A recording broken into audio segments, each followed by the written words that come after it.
I'm Bob Hallmark in downtown Longview, and if it's April, it is Dalton Days time. But this one has a particular significance to it.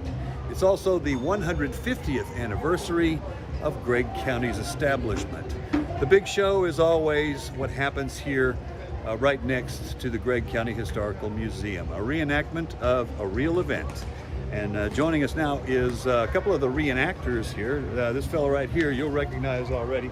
This is William O'Bryant. And tell me a little bit about the significance today. We've already had big crowds come out. Yes, sir. We've already had a lot of folks, I guess, took part in the run that took part this place this morning. And now they're out, enjoying the day, which is beautiful.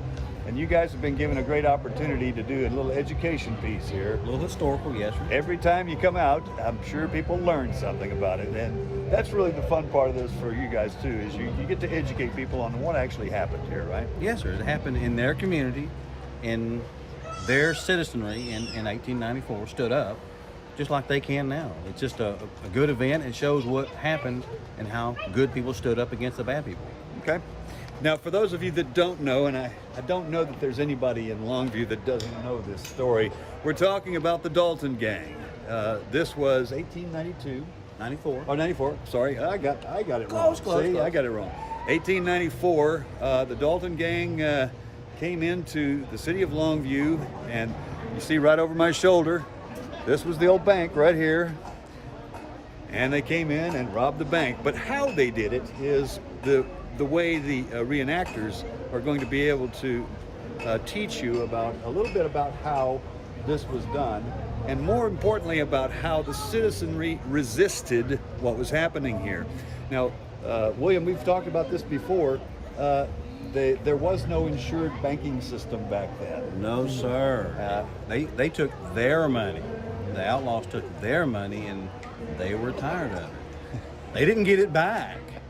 So they fought hard to get it, and they fought hard to keep it. The reenactment is very specific here, and we're going to be joined by one of the reenactors here too. Go ahead and state your name. Thomas Dutton. Okay. And Thomas, what role do you play in this? I play Claude Lacey. Claude Lacey. Okay. Now, oddly enough, there are still people around the country that are connected to the families that were actually here when this happened. So we're not talking about people that were just invented. These were real folks that had descendants. Real folks. They had How? Yeah, I was about to say, how is this for you to be able to portray something like this? It brings me closer to the community in ways that I would have never figured. Playing the part of Claude Lacey was. I had to do a little research on him and found out he was pretty well prominent in this town at that time. Okay. It's a little different when you are doing something like this about a historical event that actually did happen, as opposed to fiction. With fiction, you can take liberties with facts and things of that nature. However, this had to be, and I know you guys are very big on this had to be historically accurate for you guys to portray this, right? Yes, sir. There's documentation of how it happened, where it happened, and we're doing it exactly how and where it happened. Now, if you're wondering what role William plays here, here's a clue right here. Take a look at his chest right here. Deputy Will Stevens, that's your sir. Let's give everybody like a brief synopsis. It started as a ruse. A letter was sent. The letter was sent, and it seemed like a joke. I mean, what would you do if you received that letter? Nobody there to back it up, up until there was somebody there to back it up. They rode into town, didn't cover their faces. Nobody knew them.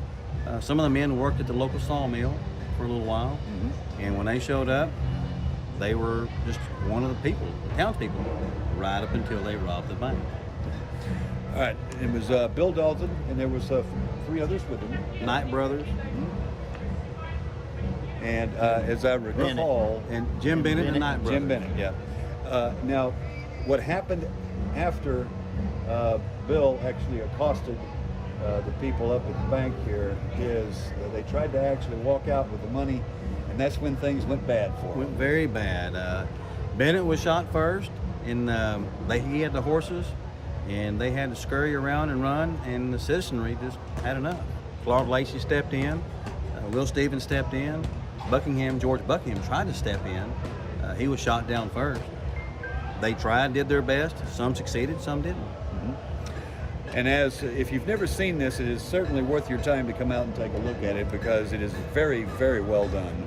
And one of the things that strikes me about this is it doesn't end there. They continue to tell the stories about what happened to every individual that was in this. Some of the gentlemen that got away didn't turn their life around and found lead poisoning in the end. Crime doesn't pay, after all. Now, what we're going to tell everybody is we're going to show some images of past performances here. Now, you'll see that they are using firearms. These are not toys. These are not imitations. These are real firearms. Real guns. Real guns. And there's a safety issue here that I'm sure you want to explain to everybody. They're not toys, and there's a reason why you have to have separation. We have a separation for the blanks. So they're live guns with custom-made blanks. You have 15, 20 feet. We have a lot of separation between the players for the powder. There's a cone almost of powder and pressure that comes out, and we can be historically accurate as we can be safety.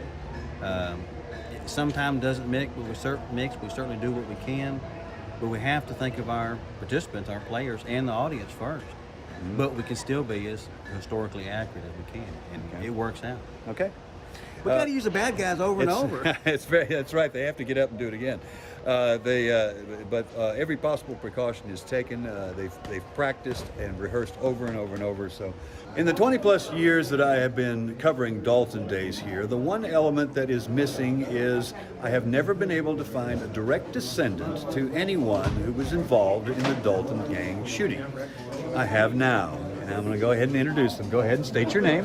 Hi, I'm Susan Jackson. Okay, Susan and Josh Whitley, nice to meet you. Josh Whitley. It's my son. Susan, you're related to somebody who was in this, weren't you? Yes, George Buckingham, the saloon keeper, and the first one to get killed, and the first one actually to come out and defend his community. We're very proud of that. If you want to see it and celebrate the 150th anniversary of the establishment of Gregg County, and come out and see Dalton Days. William, thanks so much. Thank you, sir. Thank you for what you do. All right, and we'll have more on this story tonight on KLTV 7 News for KLTV WebXtra. I'm Bob Holmer.